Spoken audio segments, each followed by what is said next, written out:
One story. مقدمه درس چهارم. کتاب مقدس در یک نگاه. از هستی تا وحی. کتاب مقدس چگونه کلام است؟ خدا توسط کتاب مقدس که کلام اوست چی گفته است و چی میگوید؟ بسیار مسیحیان میگویند که کتاب مقدس دشوار است. آنقدر مشکل که خوانده نمیتوانند و حتی اگر آموزند هم فراموش میکنند. از این رو حتی کوشش هم نمیکنند که آن را بخوانند یا آموزند. آنها نمیخواهند پیوسته بفهمند که خدا توسط کتاب مقدس چی میگوید. برعکس آنها فقط به کلامی که از موعظه شنیدند و به دانشی که الکی از کتاب مقدس دارند قناعت میکنند. علاوه بر این فکر، تجربه و فهمش عقلی خود را با آن می‌آمیزند و همین طور همچون ایمانداران زندگی میکنند و آنها فکر میکنند که این کفایه است. بیسوادی این ندانستن خواندن و نوشتن نیست. بیسوادی حقیقی آن است که انسان کتاب مقدس را که در آن اراده خدا با زبان مادری او نوشته شده است دانستن نمیخواهد. برای آن قوه، اراده و تمام دل و جان خود را صرف نمی کند. صبر نمی کند و خود را فدا نمی سازد. این است بیسوادی روحانی. عدن نمونه ملکوت خدا. یکم، عدن که توسط آفرینش کامل خدا تأسیس یافته است، مکانی بیگناه بود، اما در آن امکانیت گناه کردن وجود داشت. اما بهشتی که ما به آن می رویم جایی می باشد که در آن نه گناه وجود دارد و نه امکانیت گناه کردن. دوم، ملکوت خدا نه از آفرینش آغاز یافته است، بلکه از اراده نیکوی خدای سرچشمه می گیرد که از ازل وجود داشت و همه چیز را به سوی بهشت نقشه کشید. کتاب مقدس قصه درباره آن است که خدا از زمان آفرینش قوم خود را دعوت کرده آنها را به سوی بهشت راهنمایی میکند. سیوم، آدمی که به کلام خدا بی‌اطاعتی کرده میوه درخت معرفت نیک و بد را خورد. به مثل سخن شیطان جسمش برای مدت زنده ماند، اما موافق کلام خدا روحاً مرد و در نهایت جسمش نیز به مرگ رسید. حیات انسانی که در زمین پادشاه شد. یکم، اکنون حیات انسان‌های گناهکار آغاز می‌شوند که از باغ عدن آن ملکوت ابتدایی خدا رانده شدند. این دیگر عدن نیست. گرچند که آنجا مکان کامل نبود، اما آن همان عدن بود که در آن گناه و شرم وجود نداشت و خدا با فرزندان و قوم خود بی شرم یکجای بودند. اکنون این دیگر همان عدن نیست. این دیگر همان بندگان مقدس خدا نیستند که همچون قوم خدا، فرزندان خدا و مردم خدا تنها به خدا می نگریستند و برای او زندگی می کردند. اکنون آنها در نزد خدا گناهکارند، اما در نزد جهان به پادشاه تبدیل یافتند. خود صاحب خود شده به مانند خدا گردیدند. دوم، قومی که خود را پادشاه قرار دادند دیگر زندگی خدا مرکز ندارند، بلکه زندگی خود مرکز و گناه‌آلوده را پیش می‌گیرند که در آن ترس، شرم، بهانه‌جویی، مقایسه، احساس پستی، غضب، کشتار، دروغ و دیگر گناه‌ها ظاهر خواهند شد. در این زندگی گناه اصلی انسان خودنمایی و نشان دادن نام خود به طور بسیار آشکارا ظاهر خواهد گشت. نمونه قوم خدا: ابراهیم، اسحاق، یعقوب، یوسف. یکم، این روند است که در آن قوم خدا از جهان پرگناه دعوت می شوند تا به واسطه ابراهیم همچون قوم خدا و فرزندان خدا زندگی کنند و به واسطه حیات اسحاق که با ابراهیم پیوست بود به خدمت صلیب عیسی مسیح که باید بیاید اشاره می شود. دوم، این چنین آن روند است که توسط یعقوب انسان همچون قوم برگزیده خدا تولد می شود و در رفت زندگی بارها پست و بلند را از سر می گذراند تا نهایت همچون قوم خدا و فرزندان خدا زندگی کند. و حیات یوسف که با یعقوب پیوست بود به تمام حیات عیسی مسیح همچون مسیحی می آمده اشاره می کند. حیات انسانی که در این زمین پادشاه شد. یکم، اکنون خدا یک ملت اسرائیل را تنها با قدرت خود از مصر یعنی از این جهان دعوت کرده و نجات داد. سپس او آنها را به زمین بیابان، زمین پرورش و آزمایش گذراند. در آنجا خدا به آنها قانون خود را داد و آنها را به سوی کنعان راهنمایی کرد. و خدا به آنها امر داد که در کنعان همچون قوم خدا زندگی کنند و با رعایت قانون او قوم خدا باشند. دوم، اما این سخنان شریعت را رعایت کنید و اگر شریعت را رعایت کنید زنده خواهید ماند. به آن معنا نیستند که انسانی که از خدا جدا شده خود پادشاه گشته است می تواند شریعت را رعایت کند یا با رعایت شریعت عادل شده زندگی نمایند. برعکس هر قدر که قوم خدا بیشتر کوشش کنند که شریعت را رعایت نمایند همان قدر روشن‌تر آشکار می شود که آنها موجودیتی هستند که شریعت را رعایت کرده نمی توانند. این روند است که تمام کتاب‌های تاریخی عهد قدیم آن را نشان می‌دهند. سوم، زندگی در زمین کنعان با دوره شریر تکرار شونده در کتاب داوران، خواهش مردم برای پادشاه انسانی به جای خدا و گناه‌های شاه سیوم اسرائیل، شاه سلیمان، که نهایت باعث دو تقسیم شدن پادشاهی اسرائیل شمالی و یهودای جنوبی می شود. قوم اسرائیل که در زمین کنعان زندگی می کردند در دوره کتاب داوران پی در پی به همان ناکامی رو می آورند. در این روند مردم به جای خدا پادشاه انسانی می خواستند و در نهایت به سبب گناه پادشاه سیوم اسرائیل سلیمان کشور به دو قسم جدا شد: اسرائیل شمالی و یهودای جنوبی.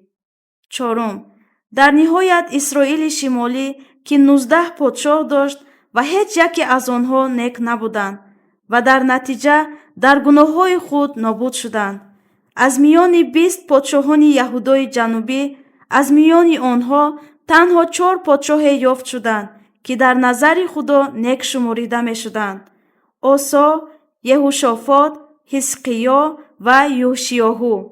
اما آنها هم محدودیت طبیعت انسانی را برطرف کرده نتوانستند و در نهایت یهودای جنوبی نیز نابود شد. پنجم، در نهایت تاریخ عهد قدیم که پس از خروج بنی اسرائیل توسط قوم اسرائیل آشکار گردید، محدودیت انسان را نشان می‌دهد. انسان به خدا کاملا خدمت کرده نتوانست و پیوسته بر ضد او عصیان کرد. همین ناکامی اثبات کرد که بنجات دهنده اجرا کردن اراده خدا غیر امکان است و به همین طریق این تاریخ گویا وظیفه خود را انجام داده با کتاب پادشاهان به انجام می رسد. توسط تاریخ این زمین از نو روشن می گردد که پادشاه حقیقی وجود ندارد. یکم، کتاب‌های وقایع نامه بعد از آن نوشته شدند و با تاریخ کتاب‌های پادشاهان به پایان می رسند. در این کتاب‌ها اساساً درباره یهودای جنوبی گفته می شود و اسرائیل شمالی قریب ذکر نمی شود. وقایع نامه تاریخ خلق خدا را از هستی تا زمانی کتاب‌های پادشاهان به یاد می آورد. اما این تاریخ به همه چیز برابر توجه نمی کند. آن مخصوصاً به اینها دقت می دهد: سبط یهودا که مسیحی می آمده از آن می آید، پادشاه داوود، سبط لوی که نسل روحانی است و معبد جای عبادت خدا.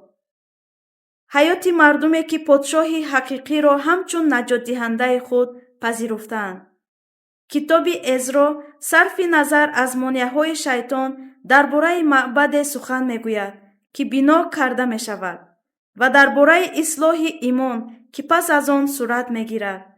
محض توسط این روند این کتاب به معبد حقیقی اشاره می کند که باید برقرار شود، یعنی به عیسی مسیح، و همچنین از ایمان میگوید که در گرد معبد شکل میگیرد яъне аз ҳаёте ки Исои Масеҳро ҳамчун маркази имони худ пазируфтааст.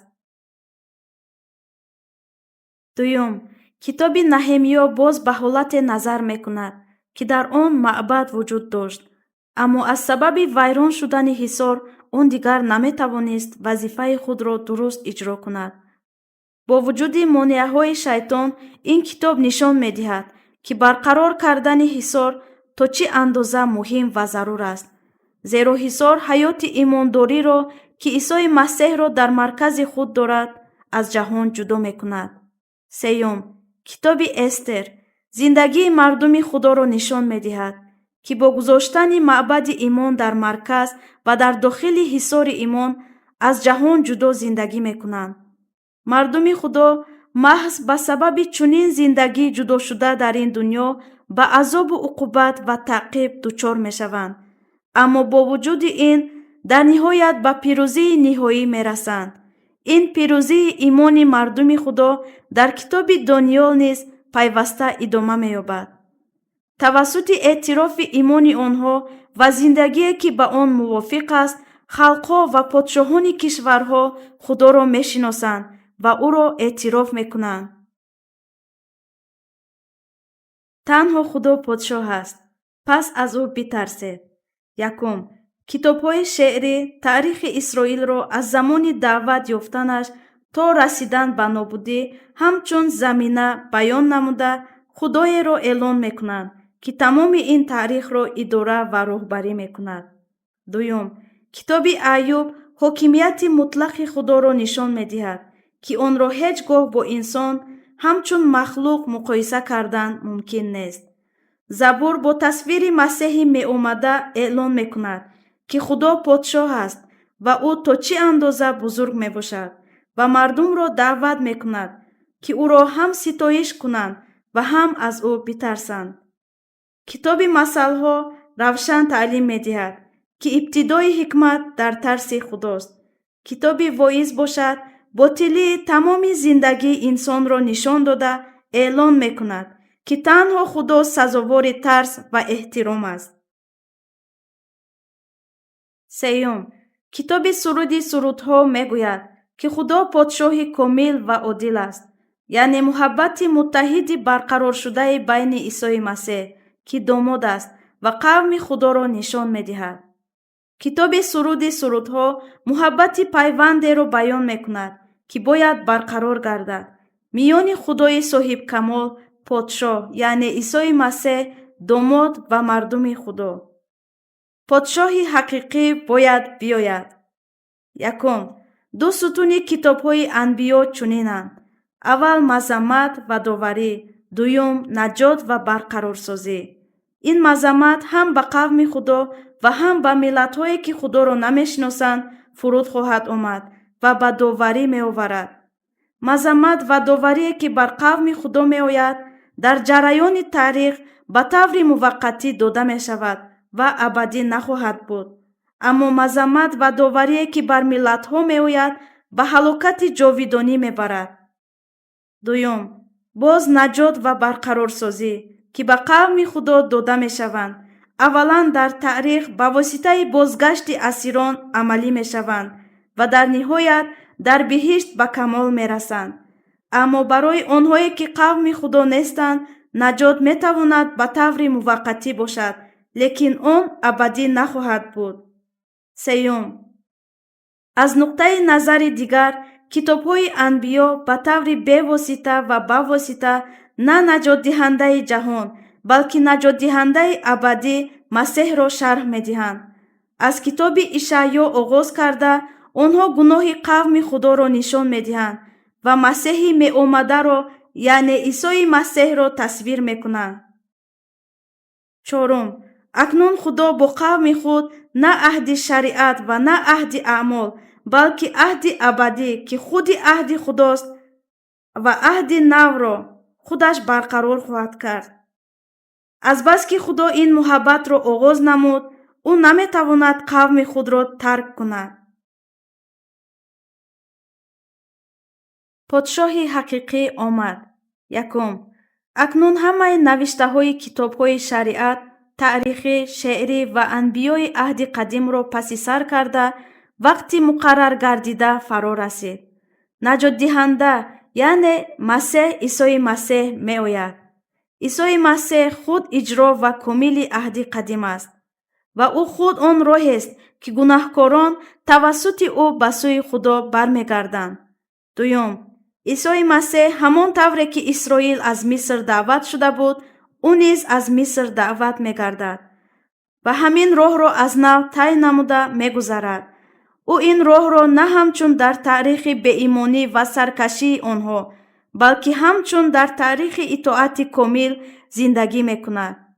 сеюм, ҳамчунин Исои Масеҳ озмоиши биёбонро танҳо бо каломи Худо пирӯзона паси сар мекунад. бо ин роҳ ӯ зиндагие ба сар мебарад, ки ба қавми Исроил, онҳое ки дар биёбон ба каломи Худо беитоатӣ намуда, зиндагии худро бо шикоят ва норозигӣ пур карда буданд, комилан муқобил аст. чорум, ва ниҳоят ӯ бо оғози хизмати оммавии худ дар замини Канъон зиндагӣ карда, дар салиб гуноҳҳои қавми худро бар дӯш гирифта, ба ҷои онҳо мемирад. қавми Исроил дар замини Канъон, замине ки онҳо бояд ҳамчун қавми Худо, фарзандон ва ғуломони Худо зиндагӣ мекарданд, худро ҳамчун подшоҳон нигоҳ дошта ба ҳалокат расиданд. аммо Исои Масеҳ ҳарчанд дар ҳақиқат шоҳи шоҳон аст, бархилофи онҳо ҳамчун ғулом ва фарзанди итоаткор то ба охир хизмати худро ба анҷом расонд. подшоҳро то ақсои дунё маъвиза кунед. якум, акнун роҳи наҷоте ки тавассути Исои Масеҳ кушода шудааст, аз Ерусалим ва тамоми Яҳудо ва Somariya ва то ақсои дунё паҳн хоҳад шуд. ва ин фармони Худованди мо Исои Масеҳ аст, ки моро дӯст дошта, ҳаёти худро дар салиб барои мо фидо кард. дуюм, роҳи наҷоте ки тавассути Исои Масеҳ кушода шудааст, яъне малакути Худо, ба муқовимати пайвастаи қувваҳои шайтон нигоҳ накарда, бо қудрати Рӯҳулқудс тавассути мардуми Худо пайваста густариш меёфт. сеюм, ва бо вуҷуди монеаҳои пайвастаи шайтон, одамоне ки Масеҳро ҳамчун наҷотдиҳандаи худ қабул карданд, масеҳӣ мешуданд. ҷамъомади онҳо ҳамчун калисо шакл мегирифт ва имони онҳо бо каломи Худо дар марказ, ҳатто дар миёни уқубат ва таъқибот устувортар мегашт. ҳаёти қавме ки подшоҳи ҳақиқиро ҳамчун подшоҳ эътироф мекунанд. якум, номаҳои ҳавориён ба қавми Худо, ки башоратро қабул карданд ва масеҳӣ шуданд, мефаҳмонанд, ки Исои Масеҳ кӣ аст ва инчунин мефаҳмонанд, ки башорат чист.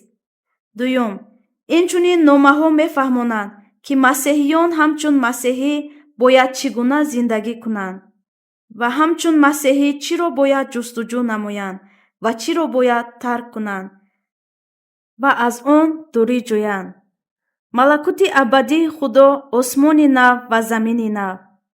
якум, ваҳии Юҳанно эълон мекунад, ки муқаддасоне ки ба воситаи Исои Масеҳ қавми Худо шуданд, дар айни замон дар ҷараёни таърих ба сабаби қувваи шайтон, он ки ҳокими қудрати афлоки ин ҷаҳон аст, ба азобу таъқиб дучор хоҳанд шуд.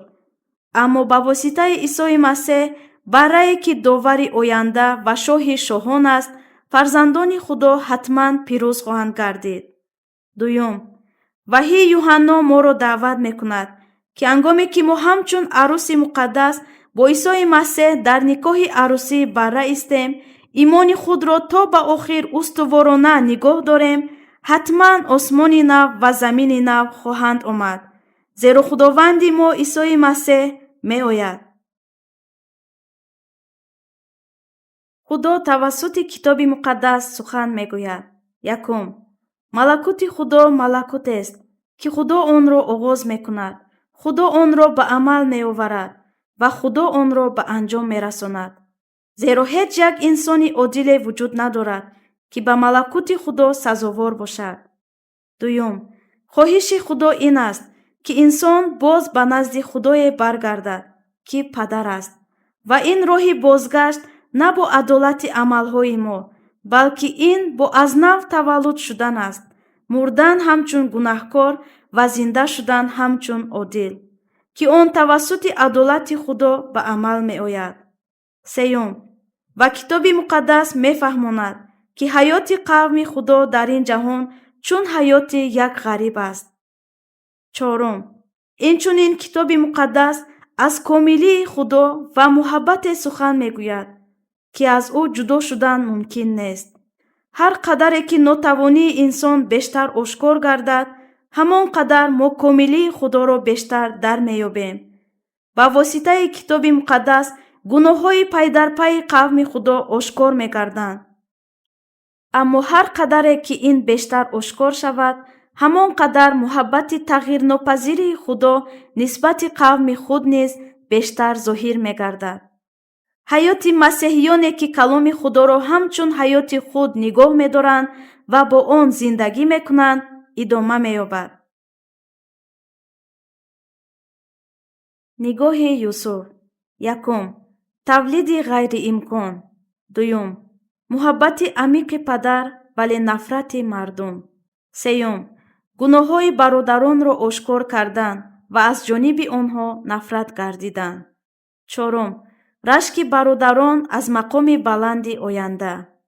پنجم، اطاعت به فرمان رفتن به جای نفرت. ششم، دسیسه کشتار. هفتم، گرفتن لباس از او. هشتم، به نرخ غلام فروخته شد. نهم، به وسوسه گناه دچار شدن و آن را رد کردن. دهم، عیبدار شوی با تهمت بر دروغ. یازدهم، با دو محبوس در جای مرگ بودن. دوازدهم، با دو محبوس یکی نجات یافت دیگر نجات نیافت. سیزدهم، بلند برداشته شدن پس از رنج. چهاردهم، تأمین غذا برای قوم خود و غریبان. پانزدهم، نشناختن او از جانب مردم و برادران و مناسبت با او چون بیگانه. شانزدهم، آمرزیدن کسانی که او را فروخته و او گناه کرده بودند. هفدهم، صاحب تمام قدرت گردیدن. هجدهم، نجات دهنده و حاکم قوم خدا. نوزدهم، تیار کردن جای اقامت. بیستم، تغییر یافتن مقام. پسر غلام، محبوس سروزیر. پسر غلام، مرگ پسر.